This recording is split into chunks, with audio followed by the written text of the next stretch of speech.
కేటీఆర్ గారు సీఎం గారు ఇంకా ఇంటర్వ్యూని అయ్యి క్వశ్చన్స్ అడగకపోతే నేను నా సబ్జెక్ట్లో నేను ఉంటుంటే వారు అడిగినరు, వారు దాదాపు అర్ధగంట మాట్లాడినరు, కాబట్టి తప్పలేదు సార్. అధ్యక్ష నేను కంక్లూడ్ చేస్తాను, ఒక 15 నిమిషాల్లో కంక్లూడ్ చేస్తాను సార్, దయచేసి కంప్లీట్ చేయండి. అధ్యక్ష నేను వారి దృష్టికి తీసుకొస్తా ఉన్నా. థ్యాంక్ యూ శ్రీధర్ బాబు గారి ఇంటర్వెన్షన్కి థ్యాంక్ యూ. వారు న్యూయార్క్ లండన్ కాదు దానికంటే మెరుగ్గా చేస్తామన్నారు, వాళ్ళే మనం చూస్తానికి వచ్చేటట్టు చేస్తామన్నారు. చాలా సంతోషం అధ్యక్ష, గొప్పగా చేయాలి, మీ ప్రభుత్వం సక్సీడ్ కావాలని చెప్పి కూడా కోరుతున్నా. I hope we become a role model to the rest of the world sir. I wish you all good luck sir. ఇంకొక 2 విషయాలు సార్. ఇప్పుడు నిన్న మొన్న ఎనర్జీ డిమాండ్ విషయంలో మాట్లాడినప్పుడు ఏం లేదు అంతా బాగుంది కరెంట్ అని చెప్పారు. నేను గౌరవనీయులైన మంత్రివర్యులకి ప్రభుత్వానికి పంపుతా ఉన్నాను సార్, దయచేసి చూసుకోండి. These are the paper clippings from MGM hospital Warangal. 6 గంటలు కరెంటు పోయి ఎంజీఎం హాస్పిటల్లో అక్కడ పేషెంట్లు చిన్నపిల్లలు ఇబ్బంది పడి ఆఖరికి ఇంక్యుబేటర్స్ పనిచేయకపోతే ఇన్ఫెంట్స్ కూడా ఇబ్బంది పడ్డ పరిస్థితి పేపర్లో వచ్చింది. నేను ట్రై చేసి మంత్రి గారికి పంపుతా ఉన్నా. ఇది భువనగిరి ఆసుపత్రిలో గౌరవనీయులైన కోమటిరెడ్డి వెంకరెడ్డి గారు కూడా చూసుకోవాలా. దాదాపు టార్చ్ లైట్ వెలుతురులో సర్జరీలు చేస్తూ ఉన్నారు. ఇది చూసుకోండి దయచేసి. ఇలాంటి సంఘటనలు రాష్ట్రంలో జరగడం మనకు అప్రదిష్ట, చూసుకోవాలని చెప్పి కూడా నేను కోరుతా ఉన్నా. అదేవిధంగా అధ్యక్ష వారు లా అండ్ ఆర్డర్ విషయంలో కూడా చాలా చెప్పారు. మరి నిన్న మా సబితా ఇంద్రారెడ్డి గారు చాలా అద్భుతంగా మాట్లాడారు. వారు చెప్పారు అధ్యక్ష, ఇది ఈనాడు పేపర్లో వచ్చిన వార్త, ఈ నగరానికి ఏమైంది అంటూ ఈనాడు పత్రికలో రాసిన వార్త, ఆంధ్రజ్యోతి పత్రికలో వచ్చిన వార్త, 30 రోజుల్లో 20 మర్డర్లు. అధ్యక్ష ఇప్పుడు నేను ఇక్కడికి వస్తుంటే మనం మాట్లాడి లా అండ్ ఆర్డర్ మీద మా సబితా ఇంద్రారెడ్డి గారు 48 గంటలు కాలేదు, రాష్ట్రంలో మరొక 4 అత్యాచారాలు ఎక్కడెక్కడ, వనస్థలిపురం పిఎస్ పరిధిలో ఒక సాఫ్ట్వేర్ ఇంజనీర్ పైన సామూహిక అత్యాచారం, ఓయూ పిఎస్ పరిధిలో ప్రయాణికురాలిపై ఆర్టీసీ బస్సు డ్రైవర్ అఘాయిత్యం, నల్లగొండ జిల్లా శాలిగౌరారంలో దివ్యాంగ మహిళ మీద అత్యాచారం. ఇవన్నీ జరగకూడదు అధ్యక్ష, దురదృష్టకరం.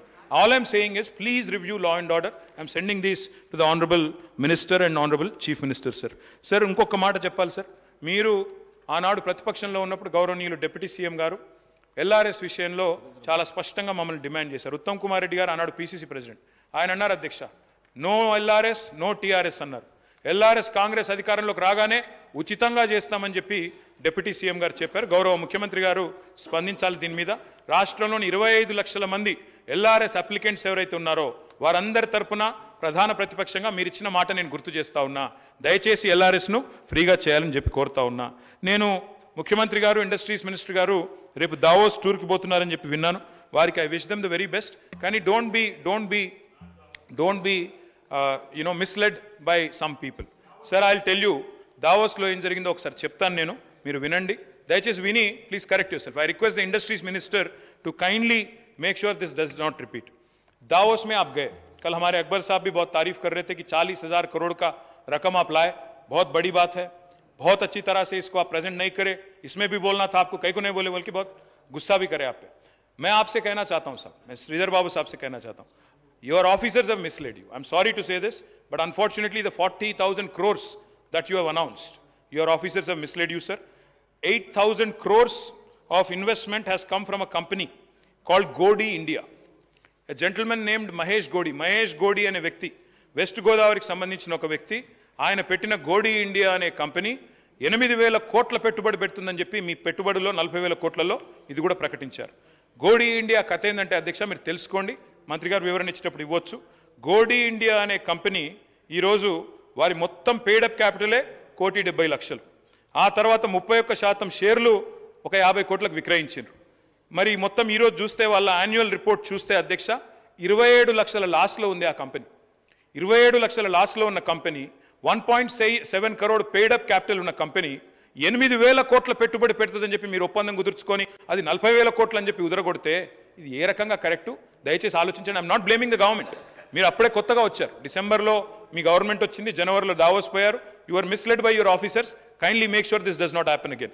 Another thing I would like to point out, Sridhar Babu garu, ఏం జరిగిందంటే 22 April, I'll send this to you sir, I'll send this to you, 22 April 2022, April 22, JSW Neo Energy ఆ కంపెనీ 1,500, ఇది గవర్నమెంట్ ఆఫ్ తెలంగాణలో ఆనాడు కేసీఆర్ గారు ముఖ్యమంత్రిగా ఉన్నారు, April 2022. I'll share it with my friend Akbaruddin Owaisi Saab also. This is the report. This is a tweet. I also shared my doubts. Absolutely. You shared your doubts. I'm glad I was able to, sir. JSW Energy. ఇది వాళ్ళ tweet sir, ఇది మనది కాదు, పత్రికలు కాదు, ఇంకెవరో కాదు. Jindal steel వాళ్ళు చేసిన ట్వీట్ ఇది. సజ్జన్ జిందాల్ గారి కంపెనీ ఇది. 1,500 మెగావాట్ల కెపాసిటీతో 9,500 కోట్ల పెట్టుబడి తెలంగాణలో పెడుతున్నామని ఏప్రిల్ 22లో అనౌన్స్ చేసిన పెట్టుబడి ఇది. మళ్ళా దాన్నే మీరు దావోస్ పెట్టుబడిగా రెండోసారి చూపెట్టి, జయేష్ రంజన్ గారు కూడా ఉన్నారు ఈ ఫోటోలో, నేను వారికి పంపిస్తాను, దయచేసి మరి మంత్రి గారు చూసుకోవాలని చెప్పి నేను కోరుతాను. ఇది మళ్ళీ అంటే 40,000 కోట్లలో దయచేసి నేను కోరేది 8,000 కోట్లు గోడి ఇండియా, అది బోగసు. రెండవది ఈ 9,500 కోట్లు ఆల్రెడీ ఎప్పుడో వచ్చింది, అంటే ఈ రెండు తీసేస్తే ఎంత పోయింది? 10,000 కోట్లు ఆడనే పోయింది. మిగిలింది అదాని 12,400 కోట్లు. నేను ప్రభుత్వం పాలసీ అడుగుతున్నా. రాహుల్ గాంధీ గారేమో అదాని ఫ్రాడ్ అంటాడు, మరి మీరేమో అదాని దోస్త్ అంటారు. ఓల్డ్ సిటీలో కూడా పైలట్ ప్రాజెక్ట్ ఇస్తారట. ఏందో విషయం చెప్పాలి. అదాని పెట్టుబడులను ఒక దిక్కు మీరే అంటున్నారు, మొత్తం బీజేపీకి పెట్టుబడి ఆయనే పెడతాడు.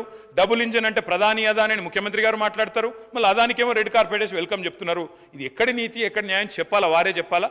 ఏ రకంగా దీన్ని రాష్ట్ర ప్రజలు అర్థం చేసుకోవాలని చెప్పి కూడా నేను కోరుతా ఉన్నా.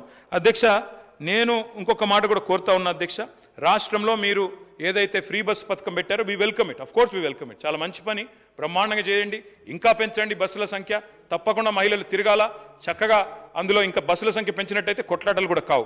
కానీ ఆటో డ్రైవర్లు 59 మంది ఆత్మహత్య చేసుకున్నారు. వాళ్ళ పేర్లు వివరాలతో సహా మీకు నేను లిస్టు పంపుతా ఉన్నా. ఈ ఆటో డ్రైవర్లకు మీరు మాట ఇచ్చారు, మీరు ఆటో డ్రైవర్లకు ఒక బోర్డు పెడతామని, నెలకు 1000 రూపాయలు పెడతామని మీరు మాట ఇచ్చారు.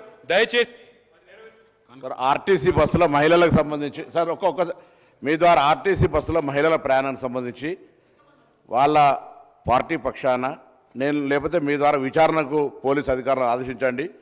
కొన్ని వీడియోలను ఆ బస్సులో దాదాపు 70 కోట్ల మంది మహిళలు ప్రయాణం చేశారు అధ్యక్ష.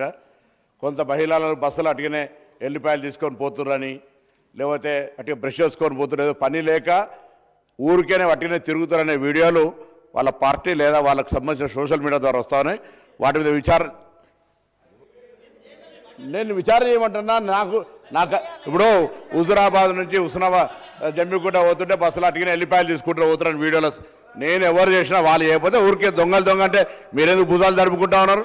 నేను రవాణా శాఖ మంత్రిగా మా ప్రభుత్వము డిసెంబర్ 9 నుంచి ప్రవేశపెట్టిన మహిళల ఉచిత బస్సుకు సంబంధించి మొదటి నుంచి కూడా కళ్ళ మంట జరుగుతోంది. స్కీమ్ సక్సెస్ అయిందని ఆటోల కార్మికుల పేరు మీద ఒక మాట తీస్తూ ఉన్నారు. మీకు బస్సుల్లో మహిళలు ప్రయాణం చేయడం ఇష్టమా లేదా? వాళ్ళను అవమానపరిచినట్టుగా నేను ఇప్పటికి 70 కోట్ల మంది మహిళలు ప్రయాణం చేశారు. దాని మీద సోషల్ మీడియాలో మీరు వీడియోలను మీకు అన్నింటికీ సబ్మిట్ చేస్తా. సభాపతిగా నేను మిమ్మల్ని విజ్ఞప్తి చేస్తా ఉన్నా అధ్యక్ష. మా ప్రభుత్వంలో నేను మా గౌరవ మంత్రులందరూ కూడా ఆ విషయం తెలుసు.